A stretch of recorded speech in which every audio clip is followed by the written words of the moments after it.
Well, now I feel really bad. So many of you submitted such adorable FAKEMON designs, and now I have to turn them into horrifying demons. So please file all your complaints to friend of the channel's Dempsey J Illustrations, who gave me the idea of FAKEMON as demons as a recreations topic. With all the blame shifted off of myself, let's see what 50 has to teach 51 today. Let's create some chaos!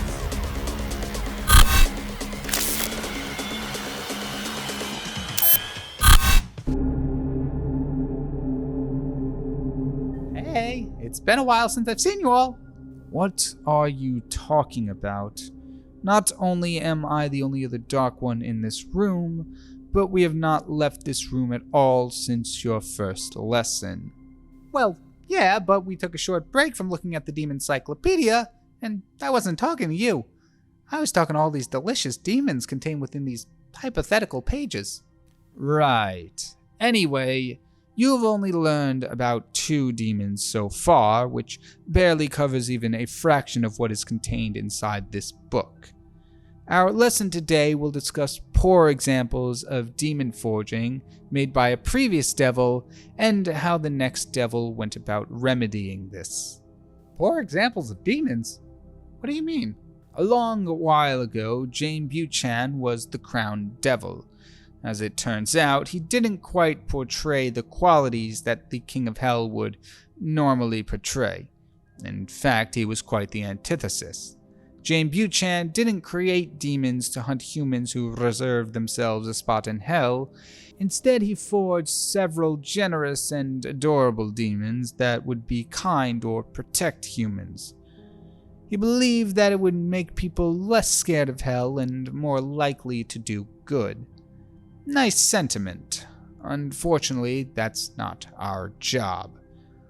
As a result, the next devil to inherit the throne had to find a way to either destroy or alter these demons.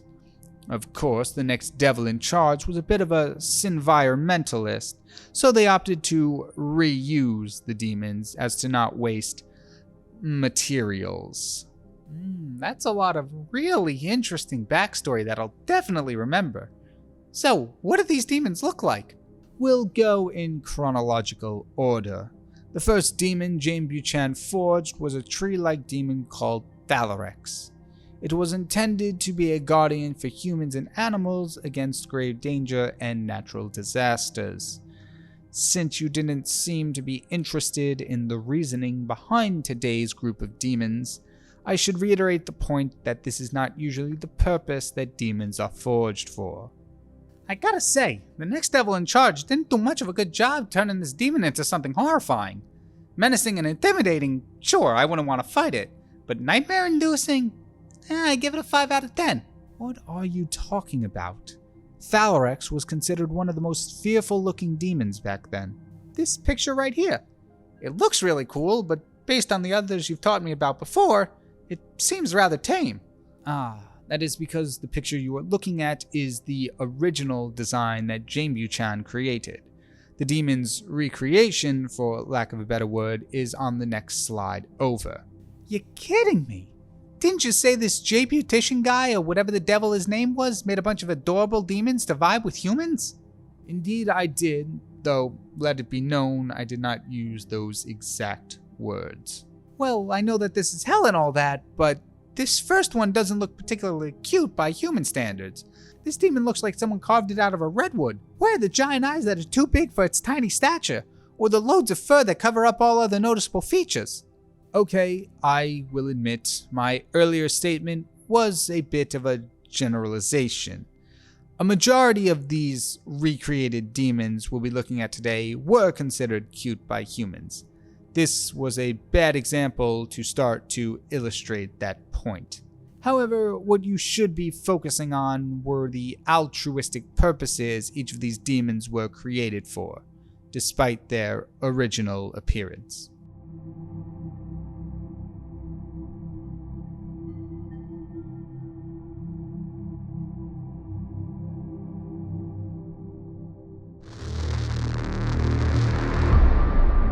Moving on to the second demon James Buchan created, this one, I assure you, fits better into your human definition of cute.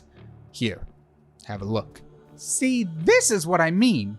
Look at its tiny body and big eyes. Oh, I could just eat you up. Funny you should say that, as this recreated demon will eat you up. You're kidding me. Really? Yes, they all will. That's why demons are forged. I should specify when I say that a demon would eat you up, I am referring to the collective you and not you in particular. What I'm trying to say is the demons eat humans. Oh, moving on, this next demon is referred to as Zhumazmaraz, originally a playful and energetic demon that would make friends with many humans, especially children. Due to its small size, children would often ride on the demon's backs and race around parks and playgrounds. The constant movement generated massive amounts of electricity that the demon contained within its hind wheels. The devil in charge of fixing the demons decided to roll with this element and— Ha! I see what you did there.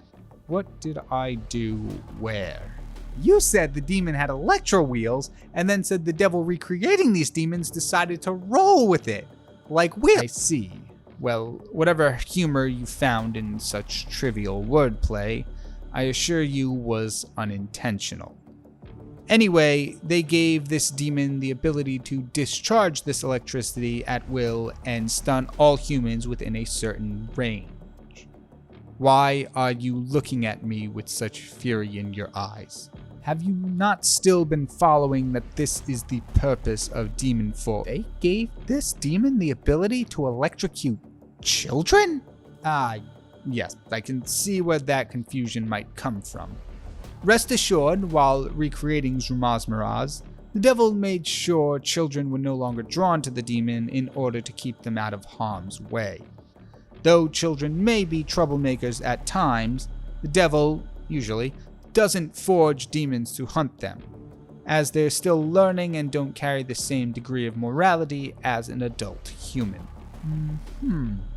Wait, did you say usually? The devil mixed in visual elements of the common housefly to make the demon appear more grotesque and disgusting. Its back wings can lift to reveal wet and pulsating flesh. Additionally, the recreated demon is slightly bigger than the original as well as faster, having a similar reaction speed to that of the aforementioned housefly. Well, I gotta say, I'm impressed with the turnaround on this one. Definitely a much bigger difference than the last one. Just one question. Did anyone ever make a giant rubber fly swatter to try and stop this thing? What? No one, devil or human, has ever made a giant fly swatter to— Well, that's shocking. Oh my Dark Lord.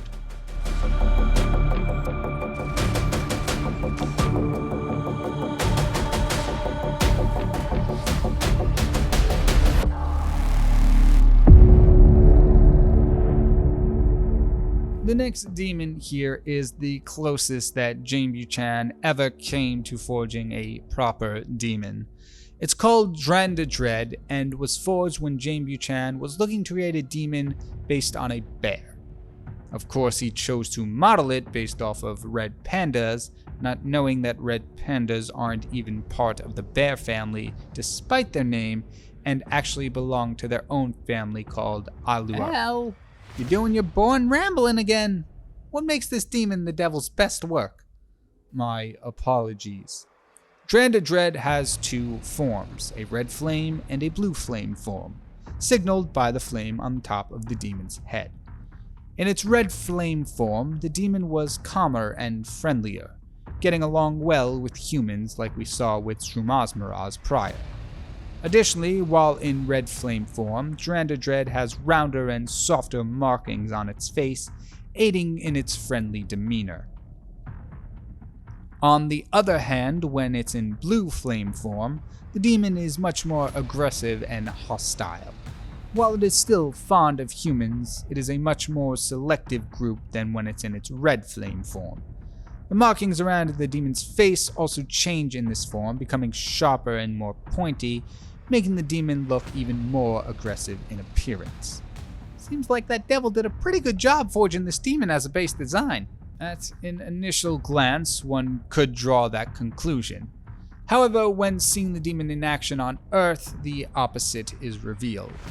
It was very rare that this demon would ever enter its blue flame form, as it much preferred the love and attention it received. The times it did transform into its blue flame form was usually to protect those that were affectionate to it. Even still, it only got aggressive as an intimidation tactic and wouldn't normally attack those who intended to do harm. And that's bad, because the purpose of the demon forging is to create unwavering, nigh undefeatable forces meant to hunt down evildoers unless they find some way to make amends for their actions while simultaneously being tracked down. There's a bit more to it than that, but yes, that was the original intention that the first devil to forge a demon had in mind. Good to see that you're catching on. I pay attention when you're not going on your long tangents about the inaccuracies of animal classification. Anyway, how did the next devil up work out the bugs in this demon? Rather obviously, the devil to follow, James-Buchan, simply removed the red flame form in its entirety, and made it more willing to attack those it was commanded to hunt, to harvest their souls for the kingdom of hell. Other than that, not much else was changed. Its appearance remained more or less the same. Ah, so it sounds like they just made it more bear-like overall. How do you suppose? Well, a whole thing with bears is, if not friend, then why friend-shaped, or so I've heard. It looks all cute and friendly, but it really is a vicious predator with a strong bite. What in the kingdom of hell is a friend shape? You know, something that's shaped like a friend. I regret asking.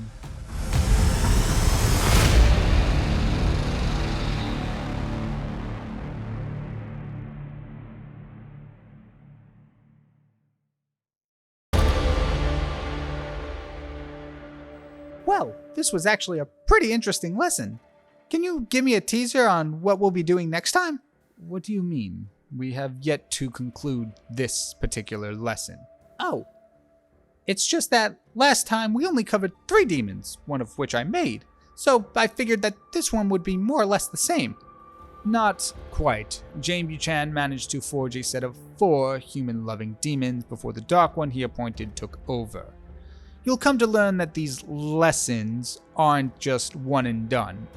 There are times where we will revisit different categories or classifications of demons at seemingly random intervals in time, and in some cases there will be demons we go over and, based on your interest, may never visit them again.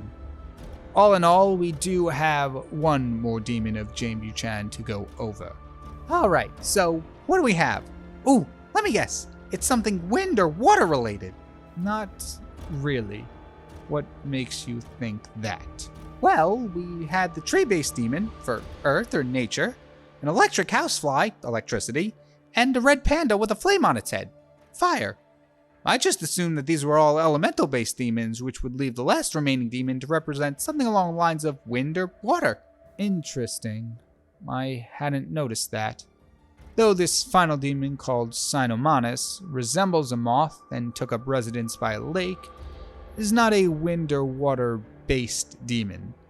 Instead, similar to the other demons we've covered, Cynomanus was a demon forged to protect people and nature, only this time it was in a motherly, nurturing way. Cynomanus would reside near a lake, and when humans who lived in the surrounding area discovered them, they regarded them as a deity and would bring offerings. In return, Cynomanus would pick the best berries and plants for the humans. However, if a human ever attempted to leave the area, the demon would become saddened and try to prevent them from doing so. As a result, the humans decided to seal off the area and prohibited anyone from entering. As a result, Cynomanus sat alone until it was time for them to be recreated. In addition to a few changes to the demon's appearance, James-Buchan's successor also altered the perception of Cynomanus. The demon now saw all the gifts and offerings the human gave it as trash that was destroying the environment. As such, the demon became enraged and no longer wished to care for and protect humans. But if Sinomonas never moved and the area around them was blocked off, how did they ever harvest humans? Good question. Sinomonas was also given a form of telepathy and persuasion, allowing them to enter the minds of the humans it was targeting and convince them to sneak into the lake area, where the demon would then kill the human. Oh, well then.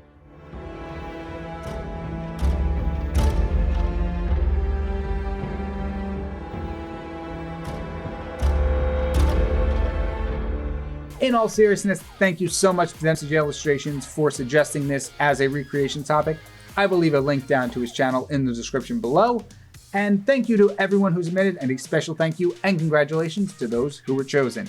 Hybrid Mac God, Apple Flavors, The Great Elder, and Ark. Now it is time for the May recreation topic.